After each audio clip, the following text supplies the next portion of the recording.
Hi viewers. నిన్న అనగనగా మూవీకి సంబంధించి నేను క్యాటరీ స్పీచ్ ఛానల్లో ఒక వీడియో పెట్టాను. అందులో ఆల్మోస్ట్ నా లైఫ్లో టర్నింగ్ పాయింట్స్ అనేటువంటివి చాలా వరకు ఎక్స్ప్లెయిన్ చేశాను. అందులో మా నవ్య నిన్న ఏరోస్పేస్ ఇంజనీరింగ్లో ఇండియన్ ఇన్స్టిట్యూట్ ఆఫ్ సైన్స్ అంతర్జాతీయ ఇంటర్నేషనల్గా మన భారతదేశం తరఫున ఏదైనా ఒక ఇన్స్టిట్యూట్ ఉంది అంటే ఫస్ట్ ప్లేస్లో అదే ఉంటుంది. ఇండియాలో నెంబర్ 1 యూనివర్సిటీ అది. అందులో సీట్ రావాలంటే అసలు ఆశామాషి కాదన్నమాట, చాలా చాలా కష్టం. దెన్ చెప్పి మరి 1 year బ్యాక్ గేట్ తను ఇంజనీరింగ్ అయిపోయింది, గేట్ రాసింది, రాలే. నా మావయ్య 1 year టైం తీసుకుంటా, ఈసారి బాగా ప్రిపేర్ అవుతాను మావయ్య, ఖచ్చితంగా ఇండియన్ ఇన్స్టిట్యూట్ ఆఫ్ సైన్స్లో నాకు సీట్ వచ్చేలాంటి నేను చేస్తాను మావయ్య అని. ఓకే అమ్మ అన్న, ప్రిపేర్ అయింది. మొన్న చెన్నైలో భారత్ యూనివర్సిటీ ఉంటుంది, నాకు తెలిసి ఇండియాలో ఫస్ట్ డీమ్డ్ యూనివర్సిటీ అది. అక్కడ గోల్డ్ మెడల్, అన్ని ఇంజనీరింగ్ డిపార్ట్మెంట్స్ అన్నీ ఉంటాయి కదా, అన్నింటిలో కల్లా తానే టాపర్. వాళ్ళ డిపార్ట్మెంట్లో రిమైనింగ్ అన్ని డిపార్ట్మెంట్ తనదే టాపర్. ఆల్రెడీ వీడియో కూడా చేసి పెట్టేటప్పుడు. సో ఇప్పుడు విషయం ఏంటి, నేను చెప్పాల్సింది ఏంటి, అనగనగా మూవీలో నేను ఏం చెప్పాను, క్యాటరీ స్పీచ్ ఛానల్ ఉంది చూడండి, వీడియో అయితే డిస్క్రిప్షన్లో లింక్ కూడా పెడతా. నాకు 2004లో అనుకోకుండా చిన్న యాక్సిడెంట్, ఆల్మోస్ట్ చావు నోట్లో వచ్చి బయటపడ్డా, చేతులు ఫ్రాక్చర్ అయినాయి. దాన్ని విజయవాడలో మా అక్క వాళ్ళ ఇంట్లో ఉన్నా. నాకు అక్కనే కానీ ఓ రకంగా అమ్మలాగా మా పెద్ద అక్క. నేను తనకు తమ్ముడినే కానీ నన్ను కన్న బిడ్డ కన్నా గొప్పగా చూసుకుంది. చేతులు ఫ్రాక్చర్ అయినప్పుడు నాకు అన్ని ఇంక తనే చూసుకునేది, దేవత ఇంకంతే మా పెద్ద అక్క అంటే. నేను మా నాన్న ఎలాగైతే కోప్పడతానో మా పెద్దక్క కూడా అలాగే కోప్పడతా. అంటే మా నాన్న నాకు దేవుడు, మా పెద్దక్క మన దేవత.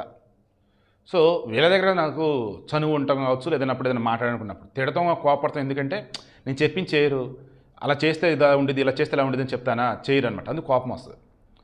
బట్ రెస్పెక్ట్ ఎప్పటికీ అలాగే ఉంటుంది.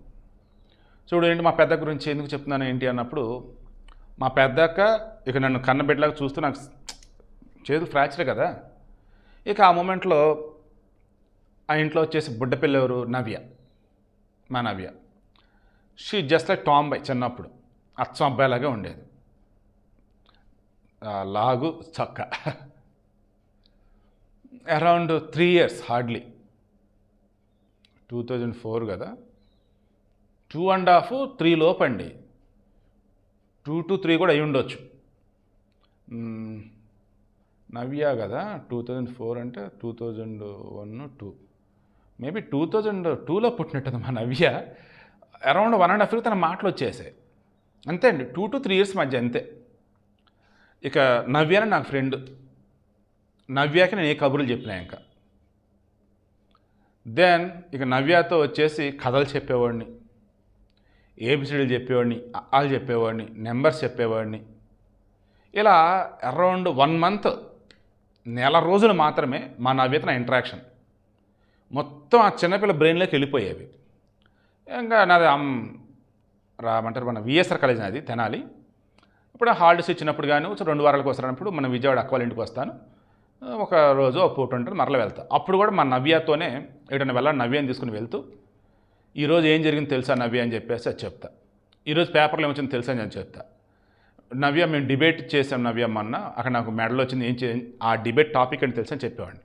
ఎలక్షన్ టాపిక్ చెప్పాను. జనరల్ నాలెడ్జ్కి సంబంధించి అప్డేట్ చేస్తుండేవాడిని. పెద్ద పెద్ద ఇష్యూస్ సంబంధించి కథల రూపంలో చెప్పేవాడిని. నేను మరలా చెప్తున్నా, మా ఇంట్లో వాళ్ళ మీద నేను ఇటువంటి ప్రయోగాలు చేసిన తర్వాత అది సక్సెస్ అయితే మీకు బయటకు చెప్తా. ఇప్పుడు కూడా ఈ వీడియో ఇవ్వటం మెయిన్ ఇంటెన్షన్, నేను నా వీడియోలో మన నవ్య సంబంధించి జస్ట్ కొంచెమే చెప్పా, ఇప్పుడు క్లియర్గా చెప్పాలని వీడియో ఇస్తున్నా, మరలా చెప్తున్నా. ఈవెన్ మా ఇంట్లో ఉన్నటువంటి మీ రిమైనింగ్ పిల్లలతో కూడా నాకు అంత ఇంటరాక్షన్ ఉన్నా కానీ నవ్యతో ఉన్నంత ఉండదన్నమాట. రిమైనింగ్ వాళ్ళతో కూడా నాకు కథల పుస్తకాలు ఉంటే వాళ్ళ దగ్గర ఏదైనా కనుక చదివినప్పుడు దాన్ని రెగ్యులర్ లైఫ్లోకి తీసుకొచ్చేసి మీ బ్రెయిన్లో దాన్ని ఏమంటారు ఒక కథలాగా పెట్టుకోవటం, లేదు ఎవరికైనా చెప్పేటప్పుడు ఆ చెప్పే విధానంలో అరే భలే చెప్తున్నారు వీళ్ళని ఫీలింగ్ వచ్చేలా ఉండాలి. చదివింది అర్థం చేసుకోండి, రియల్ లైఫ్కి అప్లై చేయండి, అప్పుడు ఈజీగా ఉండిద్ది. మీరు ఎగ్జామ్ రాసేటప్పుడన్నా, రేపు కాంపిటేటివ్ ఎగ్జామ్ ప్రిపేర్ అప్పుడన్నా, లేదు 10 మందికి చెప్పేటప్పుడన్నా. చదువు అంటే పుస్తకాల్లో ఉన్నది కాదు, చదువు అన్నప్పుడు చదువురాని వాడికి నువ్వు అన్నీ చెప్పగలేటట్టు ఉండాలి. ఇది నాకు మా తాతయ్య చెప్పాను, నేను అదే విషయాలు అందరూ చెప్తాను. అది 100కి 200% ఫాలో అయింది మా నవ్య. ఎందుకు, మామయ్య చెప్పింది కొంత, మరలా చెప్తున్నా, నేను జస్ట్ 10% చెప్పా, 90% మా నవ్య యొక్క కష్టం. ఎదగాలి ఎదగాలి ఎదగాలి. ఏ రకంగా తన అమ్మ నాన్న ఒక సాధారణ మధ్యతరగతి ప్రజలు, వాళ్ళు గొప్పగా చెప్పుకోవాలి. వాళ్ళిద్దరు ఆడపిల్లలే. ఇద్దరు ఆడపిల్లలు చెప్పేస్తే చాలామంది వంకలు పెడతా ఉండేవాళ్ళు. పేరుకి విజయవాడనే కానీ చాలామంది ఫూలిష్గా ఉంటారనమాట. పల్లెటూరు బ్యాగ్ ఇచ్చి ఎక్కువ ఉంటారు, లేదు ఊళ్ళ నుంచి వచ్చిన వాళ్ళు అక్కడ సెటిల్ అవుతున్న వాళ్ళు ఎక్కువ ఉంటారు.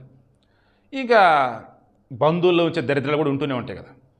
ఇవన్నీ మా నవ్య చూసి నవ్య ఒకటే చెప్పాడు, నవ్య అక్క వచ్చేసి కూతురు అనుకో అమ్మ, వాళ్ళకి నువ్వు కొడుకు లెక్క అనుకో తల్లి, ఏంలా నీ యొక్క కెరీర్ ఎదుగుదల నువ్వు చూసావు, ప్రతి దానిలో కూడా అందరి చేత శభాష్ అనిపించుకుంటూ ఉంటే కొడుకు కూతురు అనే డిఫరెన్సే కనపడవు, బంగారాన్ని పిల్లలు రానిసి అంటారమ్మ, అది మీ నాన్నకి కావాలి. ఇక నీ ఎదుగుదలను చూసావా, అది నేను గొప్పగా చెప్పుకోవాలమ్మా, నేను సాధించామా నవ్య సాధించిన ఫీలింగ్ నాకు రావాలమ్మా. అలాగే మీ నాన్నలు వచ్చేసి మనం ఏదో నార్మల్ సాదాసీత మధ్యతరగతి మనుషులం, బట్ మన పిల్లలు అలా కాదు, ఈ దేశం గర్వించదగ్గ స్థాయిలో ఉన్నారు అన్నట్టుగా ఉండాలమ్మని చెప్పేసి చిన్నప్పుడు చెప్పాను. ఆ తర్వాత ఏదేటప్పుడు చెప్పాను. అలా మా నవ్య 10/10 10th క్లాస్. వాళ్ళ స్కూల్ చాలా చిన్న స్కూల్ అండి, విజయవాడ కృష్ణాకిరాలో చిన్న స్కూల్ అంతే. ఆ చిన్న స్కూల్ సంబంధించి చూసినప్పుడు మా అనుకున్న మనుషులు కూడా ఎగతాళి చేసిన వాళ్ళు ఉన్నారు. అప్పుడు నవ్య వచ్చి నా దగ్గర వచ్చి ఇలా అంటున్నారు మావయ్య అంటే ఒకటే చెప్పాను. ఫైనల్ రిజల్ట్ అనేది చూసావు నవ్య, అదేనమ్మా నేను ఈ ప్రపంచాన్ని పరిచయం చేస్తుంది, అదేనమ్మా అవతల నవ్విన వారి నోర్లు మూయించదని అని చెప్పాను. ఇంకా బ్రెయిన్లోకి అసలు ఏం తీసుకోవాలా, మా నవ్య నిజంగా బంగారం అంతే, అసలు చదువు ఇల్లు ఈ తప్ప తెలియదు, అండ్ మంచి హ్యూమైనటువంటి పర్సన్ తను. Then 10th class 10/10. నేను అప్పుడు పద్మరావు నగర్ సికింద్రాబాద్ దగ్గర గాంధీ ఆసుపత్రి ఆపోజిట్ ఉండేది, మా ఫ్రెండ్ రూమ్ అనమాట, పెంట్ హౌస్. నేను మ్యాక్సిమం వచ్చేసి అక్కడే ఉంటుండేవాడిని. ఆ రోజు రిజల్ట్ రాగానే నాకు ఫోన్ చేసింది, మావయ్య చెప్పమ్మా రిజల్ట్ కదా. అవును మావయ్య 10/10 మావయ్య. సీరియస్లీ నా కళ్ళ నుంచి నీళ్ళు వచ్చేసాయి.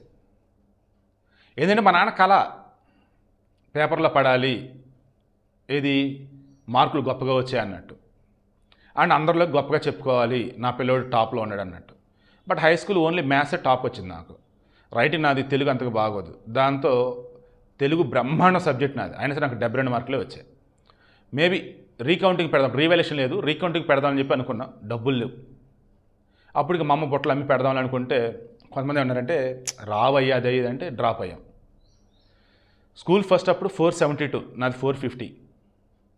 అండ్ ఇంకోటి వచ్చేసి రీకౌంటింగ్ వచ్చేసి ఇంకోటి సైన్స్గా సోషల్లో పెడదాం అనుకున్నాం, సైన్స్ అనుకుంటా. సరే విషయం ఏంటి, నా వల్ల కానిది ఏదైతే ఉందో నా అక్క బిడ్డల ద్వారా నాకు అవ్వగలిగితే మా నాన్న సంతోషం ఉంటుంది చూసారో అది చూడాలనుకున్నా. బట్ ఆయన సంతోషం చూడగలిగితే నాకు నుంచి నీళ్ళు ఆనంద బాష్పాలు వచ్చేసాయి. మా నవ్య వచ్చేసి నేను ఇంకా నాకు తెలియకుండా కళ్ళనీళ్ళు వచ్చేసాయి, వాయిస్ చేంజ్ అయిపోయింది. మామయ్య మామయ్య అంటుంది, ఏం లేదు తల్లి ఆనంద బాష్పాలమ్మా, చాలా సంతోషంగా ఉందమ్మా, ఇదిగమ్మా నా పెంపకం గొప్పతనం నాకు తెలిసేలా చేసావు తల్లి అని చెప్పేసి మా నవ్యానంటే ఎంత ఆనందపడిందంటే బంగారు తల్లి. ఆ తర్వాత intermediate Shri Chaitanya college 10/10 score. అది కరోనా సమయం, పాపం ఆన్లైన్ అనుకున్న వేళ పాపం జేఈ ర్యాంక్ రాలేదు. అయితేనేమి మొత్తం తనే చెక్ చేసుకునేది, ఏరోస్పేస్ ఇంజనీరింగ్ అని చెప్పేది, అబ్దుల్ కలాం నాకు ఇన్స్పిరేషన్ మావయ్య అనేది, ఫ్లైట్ నడపల మావయ్య అని చెప్తుంది, యుద్ధమైన నడపల మావయ్య అని చెప్తుంది, అద్భుతమైన దేశభక్తి తన సొంతం, పురాణ ఇతిహాసాల మిమ్మల్ని గ్రిప్ ఉంటుంది తనకి. నాకు దాన్ని చూసి నాకు అబ్దుల్ కలామే గుర్తొస్తారండి. అబ్దుల్ కలాంకి ఫీమేల్ వర్షన్ ఇస్తే మా నవ్య, సీరియస్లీ అబ్దుల్ కలాం లాగే హైట్ తక్కువ ఉంటుంది, అబ్దుల్ కలాం లాగా సింపుల్గా ఉంటుంది, అందరూ చాలా మంచిగా మాట్లాడిద్ది. అబ్దుల్ కలాం అన్ని దేవుళ్ళని ఎలాగైతే ఏకలో చూస్తారు అలాగే మా నవ్య చూసిద్ది. రేరండి మా నవ్య. ఇప్పుడు ఈ వీడియో అంతా ఎందుకు ఇస్తాను తెలుసా, మా నవ్య ఈరోజు అలా ఉండటానికి మొన్న బీటెక్లో వాళ్ళ యూనివర్సిటీ భారత్ యూనివర్సిటీ టాపర్గా ఉండి గోల్డ్ మెడల్ కొడటానికి, ఇప్పుడు గేట్ ర్యాంక్ కొట్టి Indian Institute of Science first రౌండ్లోనే ఏరోస్పేస్ ఇంజనీరింగ్ జాయిన్ అవడానికి కారణం ఏంటంటే సేమ్ తను చిన్నప్పటి నుంచి కథలు బాగా చదివిద్ది. తను ఎదురుగా ఏదైనా చెప్పాలన్నప్పుడు కథల ఫార్మాట్లో చెప్పేది. సమ్మర్లో హైదరాబాద్ మా ఇంటికి వచ్చేవాళ్ళు, వాళ్ళు విజయవాడ కదా వచ్చేవాళ్ళు. నేను బయట అప్పటికి ఫ్రీలాన్సింగ్గా ఉంటూ వీడియోలో ఇస్తుండేవాడిని. మా సాయి గడికి మా నవ్యకి పోటీ పెట్టేవాడిని. ఎలాగా, అరే సాయి నువ్వు కొటేషన్స్ రాస్తావు కదరా, నువ్వు రాయరా. అమ్మ నవ్య నువ్వు ఒక విషయాన్ని కథగా చెప్పమ్మా. ఇప్పుడు ఆ వీడియోలు లేవు, మన రెండో ఛానల్ ఉంది కదా క్యాటలిస్ట్ డివోషన్ అని చెప్పేసి, స్టార్టింగ్ అది ఎస్పీ వాయిస్ అని ఉండేది. ఆ తర్వాత గరుడ పురాణం చెప్తే గరుడ పురాణమే ఎస్పీ అని పెట్టా, మహాభారతం చెప్పి మహాభారతం ఎస్పీ అని పెట్టా కదా. లైక్ ఎస్పీ వాయిస్కి ముందు ఇంకోటి ఉండే పేరు, అప్పుడు అది పేరు కూడా మర్చిపోయాను. అందులో నేను ఆడియో ఫార్మాట్లో పెట్టేవాడిని, ఏదప్పుడు వేరే ఛాన్స్ ఫ్రీలాన్స్ చేస్తున్న మూమెంట్లో కూడా. ఇంకా ఆ తర్వాత కరోనా సమయంలో జగన్ పుణ్యమే అని చెప్పేసి నన్ను తీసుకెళ్ళటం, స్టేట్మెంట్ కోసం అని చెప్పేసి నన్ను హడావుడి చేయటం, టీవీలో బ్రేకింగ్లు రావటం, శివప్రసాద్ అరెస్ట్ అయ్యాడు, శివప్రసాద్ కిడ్నాప్ అయ్యాడని చెప్పేసి రకరకాల వార్తలు రావటం, మీ తప్పు ఏమీ లేదు అసలు మీరు వెళ్ళండి అని చెప్పేసి అలా పంపించడం స్టేట్మెంట్ తీసుకొని, బట్ ఒక నైట్ స్టేషన్లో ఉంచడం. ఇదంతా నేను ఈటీవీ ప్రతిధ్వని మోడరేటర్గా ఉన్నప్పుడు జరిగేసరికి వాళ్ళేమో మీరు ప్రతిధ్వని చేస్తూ బయట చేస్తున్నారంట, కరెక్ట్ కాదు కదా, ఓన్లీ ఇదే చేయాలి, మరి బయట చేయకూడదు అన్నప్పుడు అమౌంట్ మరి సరిపోవు కదా సార్ అన్నప్పుడు మరి డెసిషన్ నీదేనమ్మన్నారు. ఇక రామోజీ గారికి ఓకే సార్ ఎప్పుడైనా అవసరం పిలిపించండి నన్ను అని చెప్పేసి బయటికి రావటం. ఇక మరి ఆ తర్వాత ఏంట్రా బాబు అనుకున్నప్పుడు అనుకోకుండా అటు ఇటు తిరుగుతున్నప్పుడు కరోనా అటాక్ అవటం, ఇంటిళ్ళ పాదికి రావటం. ఇంకా ఆ తర్వాత వచ్చేసి ఈలోపు దూరదర్శన్ ఒక ఆఫర్ రావటం. ఆ తర్వాత వచ్చేసి దూరదర్శన్ మోడరేటర్గా చేస్తూ మార్నింగ్ డిబేట్లు బయట ఫ్రీలాన్స్ చేద్దాం అనుకున్నప్పుడు అంతకుముందు చేసిన ఆదాను ఓపెన్ టెక్ అని ఆల్రెడీ ఆపేస్తున్నాను, వాళ్ళు కరోనా అని చెప్పేసి ఆపేశారు. వాటిని వచ్చినప్పుడు కావ్యస్ మీడియా వాళ్ళ టీం నాకు ఎందుకంటే ప్రత్యేకంగా అభిమానం వాళ్ళ మీద అంటే, నాకు ఒక రూపాయి అవసరమైనప్పుడు నా టాలెంట్ ఏంటో తెలిసి వాళ్ళు వెళ్ళి అడగగానే మొదటి రోజే ఓకే సార్ చేసేయండి అన్నారు. నాకు అందుకోవాలంటే ప్రత్యేక అభిమానం. మ్యాక్సిమం క్యాటలిస్ట్ ఎస్పీ ఛానల్ ఇచ్చే బ్రేకింగ్ న్యూస్ కూడా ముందు కావ్యస్ దాన్ని ఇచ్చేది అందుకే నేను. సో ఇప్పుడు ఇంటెన్షన్ ఏంటి, ఇప్పుడు నేను చెప్తున్నది ఏంటి, అలా దొరుకుతున్న మూమెంట్లో నాతో అందరూ ఒకటే అన్నారు, నీ కథ నువ్వు నిలబడాలి కదా, నీ సబ్జెక్ట్ 10 మందికి తెలియాలి కదా, మిగతా చోట్ల వాళ్ళు చెప్పింది చేయాలి, ఇది అనుకో నువ్వు ఓన్గా చేసుకోవచ్చు అని చెప్పేసి అందరి చేతి అప్పుడు నా ఓన్ ఛానల్ పెట్టుకుని అలా ముందుకెళ్ళాను. సో ఓవరాల్ ఈ వీడియో మొత్తం నేను చెప్పేది ఏంటంటే, ఈవెన్ నా ఛానల్స్ పెట్టినప్పుడు కూడా ఇప్పుడు కొన్ని సందర్భాల్లో మీకు నేను ఒక కథలాగే చెప్తుంటా కొన్ని వీడియోలు అయితే, మీ పక్కన కూర్చొని చెప్తున్నట్టే చెప్తాను తప్ప ఒక న్యూస్ అన్నట్టు నేను చెప్పను. మనకి ఇప్పుడు మిలియన్స్లో సబ్స్క్రైబర్స్ ఉన్నారు కొన్ని ఛానల్స్, మిలియన్స్కి దగ్గరలో ఉన్నారు కొంతమంది సబ్స్క్రైబర్స్, మిలియన్స్కి దగ్గరలో ఉన్నారు కొంతమంది యూట్యూబర్లు, ఇందులో జర్నలిస్టులు నార్మల్ ఉన్నారు. ఐ స్వేర్ నా అబద్ధం అండి, మరలా చెప్తున్నా. ఇప్పుడు ఎవరైతే మిలియన్స్లో లక్షల సబ్స్క్రైబర్లు ఉన్నటువంటి ఛానల్స్ ఓనర్లు ఉన్నారు, వాళ్ళలో నన్ను 3-4 అప్రోచ్ అయ్యన్నారు. ఛానల్ పెట్టిన తక్కువ టైంలోనే వ్యూస్ బాగా వస్తున్నాయి, సబ్స్క్రైబర్ బాగా పెరుగుతున్నారు, ఎలా సార్ ఏంటి సార్ అని. అండ్ మీరు ఈనాడులో చేశారు కదా, మేము ఈనాడు అన్నట్టు అడిగిన వాళ్ళు. మా జర్నలిస్టులు అంతా కూడా మన జర్నలిస్ట్ అంతా మీ పేరే చెప్తున్నారు, సో టిప్స్ చెప్తారా, అలా నేను కొన్ని టిప్స్ చెప్పాను వాళ్ళకి. ఇంకా బ్రేకింగ్ న్యూస్లు, బర్నింగ్ న్యూస్లు, కరెంట్ అఫైర్స్ ఇలా తీసుకొని ఒక న్యూస్ని న్యూస్లా కాకుండా జనాన్ని చెప్తున్నట్టు కనుక ఉంటే సక్సెస్ అవ్వచ్చు అన్నట్టుగా నా ఫార్ములా చెప్పాను. వాళ్ళు అదే ఫార్ములాని తీసుకోవడంతో పాటు ఇక ముందు వెనక యాడ్ చేయటాలు, నాన్న హడావుడి చేయటాలు, ఒక పార్టీ స్టాండ్ ఒక మతం స్టాండ్ తీసుకోవటాలు, ఇంకా బురదలటాలు, ఫేక్ న్యూస్లు చెప్పటాలు, డబ్బులు అడగటాలు, ఇంకా రకరకాలు చేస్తూకుండా పోయారు. బట్ నేను అలా చేయలేకపోయాను. బట్ ఈ రోజుకి నేను చెప్తాను కదా, నేను సంతోషంగా ఉన్నా. లాస్ట్ 3-4 మంత్స్గా కొంచెం రెవెన్యూ బాగా పడిపోయింది, 2 లక్షలు అప్పులో ఉన్నాను. బట్ పర్లా, ఐ కెన్ మూవ్ ఆన్. మనస్ఫూర్తిగా మీ అందరిని వేడుకుంటూ ఉన్నాం, ఈ శివప్రసాద్ వి ఛానల్ని సబ్స్క్రైబ్ చేయండి అండ్ 10 మంది కూడా ఈ వీడియోని షేర్ చేయండి. ఇప్పుడు ఈ వీడియో శివప్రసాద్ వి ఛానల్లో ఇస్తున్నా. ఈవెన్ ఇదే వీడియో నేను క్యాటలిస్ట్ ఎస్పీ ఛానల్ కూడా నేను తర్వాత ఇస్తాను, ఎందుకంటే ఎక్కువ మందికి రీచ్ అవ్వాలి ఈ వీడియో. మా నవ్యతో నా ఇంట్రాక్షన్ అలా ఉండేది.